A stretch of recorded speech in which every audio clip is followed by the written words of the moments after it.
de la fundación de los aztecas, antes de que se encontraran en el Valle de Anáhuac en 1523. Imagínense, en 1325 fue la fundación y en 1521 y 23 fue la conquista.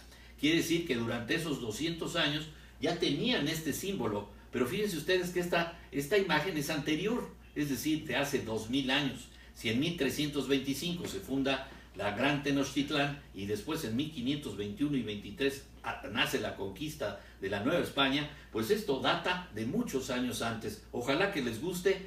Tenemos el águila como símbolo porque sabemos que México puede volar muy alto. A ver si tenemos esta misma representación, la hicimos en color para que les guste a todos ustedes. Fíjense cómo nos dimos a la tarea de darle un poquito más de belleza estética. Mírenla, ahí la tenemos, es la misma de piedra, pero ya la actualizamos un poquito más. Espero que les guste. Este va a ser nuestro logotipo que vamos a estar utilizando para nuestro proyecto. Pues qué bueno que se vería bien en su casa. Muchas gracias. Allá en la tuya, en Acapulco, mi querida Rabiela. Bueno, pues cuando quieras te la presto, nada más que tiene B de vuelta. Oscar Apo, como siempre, mucho gusto en saludarte. Mi querido Rafita Guerra, estamos hablando de México, del proyecto México, y hablamos del disco de nuestro querido Devices, que en paz descansa. Lo vamos a dejar para la fiesta de los amigos de XGNP, en Amigos del Recuerdo, por supuesto. Les presento ya a nuestra águila y vamos a empezar con nuestro primer tema, que decía yo que embellecer la violencia es un hecho que no podemos conceptualizar. Este tema va a ser polémico, pero sin duda eso busca atraparlos a ustedes, arrancarles un poquito de criterio y que nos den su retroalimentación. ¿Ustedes creen que puede haber una estética de la violencia? Pues sí, muchas veces sabemos que esta estética nos las brindan los medios, como que nos disfrazan las cosas, o bien no se da a conocer. Y cuando se da a conocer, eso se le llama maquillaje, pues ya las escenas están cortadas, o bien, como los 200 cadáveres que aparecieron en Veracruz, que nos dice pues uno de nuestros colaboradores, lamentablemente ni siquiera los medios normales o tradicionales en la televisión y en radio le han dado el tiempo suficiente de quiénes son esas personas, de dónde vienen. Parece ser que ya nos acostumbramos a que se nos digan que hay fosas clandestinas, ya nos acostumbramos a que nos digan que hay secuestros, o que hay fraudes, o que hay mochadas para obtener pingües ganancias de los negocios establecidos. Parece ser que esa estética nos ha llegado a quitar la facultad que tenemos los humanos de asombro ante la desgracia, ante la tristeza. En el otro lado, en la mano derecha, podríamos tener el extremo, es decir, no presentar la violencia, rechazarla, o bien agudizarla o presentarla en forma más cruel o más cruda. ¿Ustedes qué opinan? ¿Debe ser estética la violencia? ¿Se le debe dar un maquillaje a la violencia? A los niños, por supuesto que sí se les debe de maquillar esa triste realidad, porque yo conozco amigos, vecinos, compañeros que tienen hijos menores y que se encuentran verdaderamente alarmados por la cantidad de información que alcanzan a ver en la televisión, de que todos los días oyen de violencia y más violencia. Entonces sí habrá ocasiones en que se requiera maquillarla o darle una fórmula diferente para no presentarla tan aguda. Pero entonces ahí queda el debate de las ideas. Me encontré con un trabajo al respecto. Mi querido Obek, mi querida Obek, aquí está tu niño, aquí lo estamos cuidando bien, se está portando bien, llegó temprano, le pusimos palomita y una estrella, para que sepas que aquí lo cuidamos y lo queremos.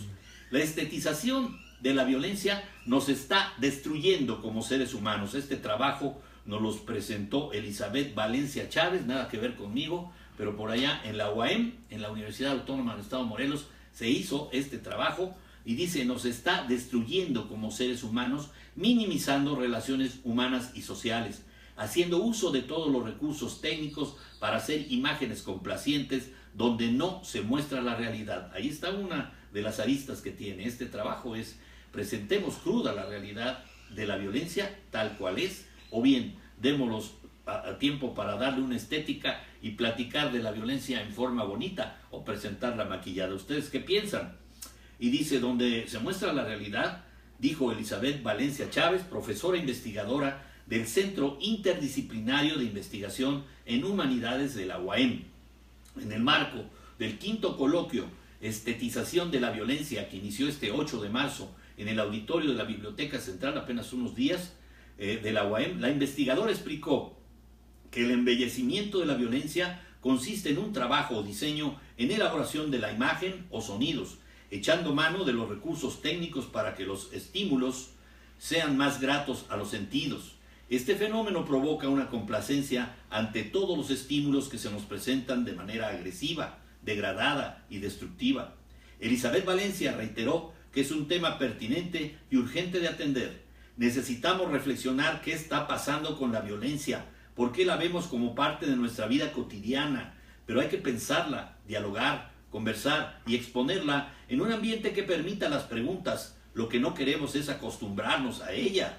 Dicho coloquio es organizado por el Centro Interdisciplinario de Investigación en Humanidades en colaboración con la Asociación Mexicana de Estudios en Estética, en el marco de su 10º aniversario, y tiene como objetivo reflexionar sobre los estímulos que recibimos diariamente por los diferentes medios de comunicación, como redes sociales, música y medios impresos.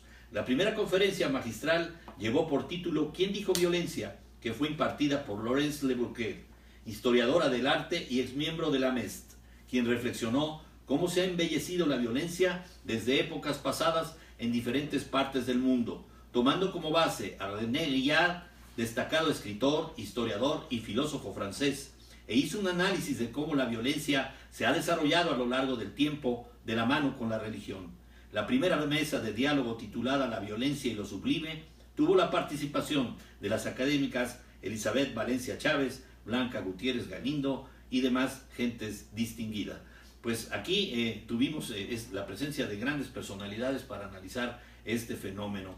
Y nos cambiamos en otro orden de ideas y a la vez pues buscando nuevas fórmulas para presentarles a ustedes. ¿Qué creen? Nos enteramos, seguramente ustedes ya lo saben, que el señor Cuauhtémoc Cárdenas y su abogado, el señor Hannan, presentan una predemanda para recuperar el territorio mexicano perdido ante Estados Unidos en 1848. Ustedes van a pensar que yo lo estoy vacilando, no es cierto. Así lo están presentando. Ustedes dicen, saludo a mi querido Toño Salinas, arropa pedí, se unió Alex Fink, un saludote, Felipe Iglesias por allá en Seguros, qué gusto en saludarles. Estamos hablando ya en esta tercera entrega de lo que es Devices, nuestro disco que ya vimos, lo que es esta estetización o darle belleza a la violencia como primer punto de nuestro trabajo. Y ahora hablo acerca de Cárdenas y el abogado que presentan esta predemanda para recuperar territorio mexicano perdido ante EU.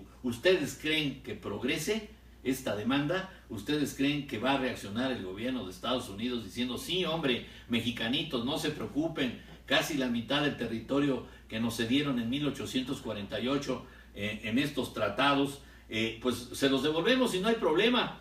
Bueno, les voy a leer aquí, que fue en Cuernavaca precisamente esta entrega, dice, acompañado por el excandidato a la presidencia de la República, Cuauhtémoc Cárdenas Solórzano, el abogado Guillermo Hamdan Castro presentó ese día, aquí en Cuernavaca, el día 5, la propuesta de demanda para declarar nulos los tratados Guadalupe Hidalgo de 1848, con los cuales México perdió ante Estados Unidos la mitad de su territorio.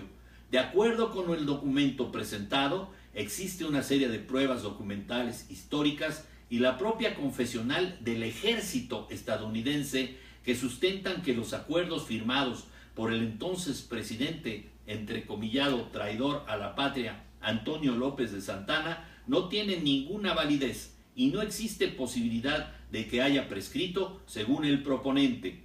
La mayor de las pruebas de que esos acuerdos no son válidos es el hecho de que en la primera oración del Tratado Guadalupe Hidalgo, el ejército norteamericano admite que invadió nuestro país. Eso firmar un acuerdo en ese contexto hace que el acuerdo, el tratado en cuestión, sea nulo de origen, sostuvo el abogado. Usted ve invadida su casa por alguien, ese alguien llega armado a su casa, ya instalado en ella le exige a usted que le firme un documento para hacerlo dueño de su propiedad. ¿Alguien realmente cree que ese acuerdo, que ese documento tiene validez? ¿Tiene legitimidad? Nadie. Es lo mismo que ocurrió con nuestro país y el vecino en 1848, afirmó Guillermo Hamdan. De acuerdo con el abogado, la intención de la declaración de nulidad del tratado tendría varias consecuencias. Ahí les van. ¿Qué consecuencias tendrían? Yo creo que el escándalo ya de por sí está hecho con este señor Trump. Pues imagínense, ¿no? Nada más es volverle a pisar un callo, ¿no? Porque va a reaccionar seguramente. Dice, la primera es que la sentencia sea favorable a México y el gobierno estadounidense devuelva al territorio mexicano la parte que le fue arrebatada en 1848. ¿Saben qué nos quitaron? California, Nuevo México, Arizona, Nevada, Utah, partes de Colorado, Wyoming, Kansas y Oklahoma. Hoy lo que oyen como Estados Unidos era México. Fíjense nada más, nos agarraron ahora sí que con los dedos detrás de la puerta. En caso de que este hecho sea imposible, dado que puede haber muchas causas de la imposibilidad, como por ejemplo la gente que vive en esos territorios, Estados Unidos debería pagar una indemnización por lo que ese territorio significaba entonces y por el usufructo del mismo a lo largo de los últimos 168 años, aseguró Hamdan Castro. El abogado es distinguido, pues espero que esté sabiendo a qué se mete y que tenga buen fundamento y buena motivación para su causa.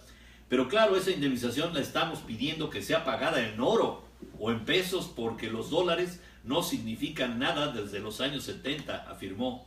Dijo que en unas 3 semanas espera que haya una convocatoria muy amplia para pedirnos a todos los mexicanos, sin partidismos y de forma respetuosa, que acudamos en marcha multitudinaria hacia Los Pinos a entregar la propuesta de demanda que puede ser perfectible al presidente Enrique Peña Nieto. ¿Cómo la ven? ¿Están dispuestos a ir? Vamos a pelear por nuestros territorios que nos quitaron los gringos. Dijo, deberá respondernos en tiempo y forma, si la interpondrá, si no la interpondrá y por qué. Aseguró que el único que podría realizar el acto jurídico es el titular del Ejecutivo y sería ante la Corte de Justicia Internacional. En tanto, Cuauhtémoc Cárdenas Solórzano felicitó a Hamdan Castro, con quien ha colaborado en distintos proyectos. Señaló el principal obstáculo en la relación a la demanda, cómo organizarnos, cómo impulsar esta demanda para primero que sea admitida por el gobierno de México y luego cómo impulsar a quien pueda ser llevada a las instancias para lograr el éxito. Peña, omiso y sometido, dice Cárdenas. En entrevista posterior, el ex candidato a la presidencia de la República dijo que es urgente que el gobierno de Enrique Peña Nieto deje de ser omiso frente a las políticas de su homólogo estadounidense Donald Trump. Agregó que la única forma que hay para cambiar la situación del país es cambiar las políticas públicas, las políticas de gobierno para terminar con la pobreza y la violencia. ¿Qué se debe hacer ante las políticas del mandatario estadounidense? Fortalecer productivamente a México, fortalecer el ingreso de los hogares mexicanos, y esto exige un cambio general en las políticas que ha estado poniendo en práctica el gobierno mexicano. Hasta ahorita no se ve que esa sea su intención, y lo que vamos a ver es un gobierno doblegado frente a Estados Unidos. Usted plantea una nueva constitución, ¿es necesaria? Es necesario hacer una profunda revisión de la Constitución, dijo Cárdenas, pero antes de eso hay que empezar a cambiar.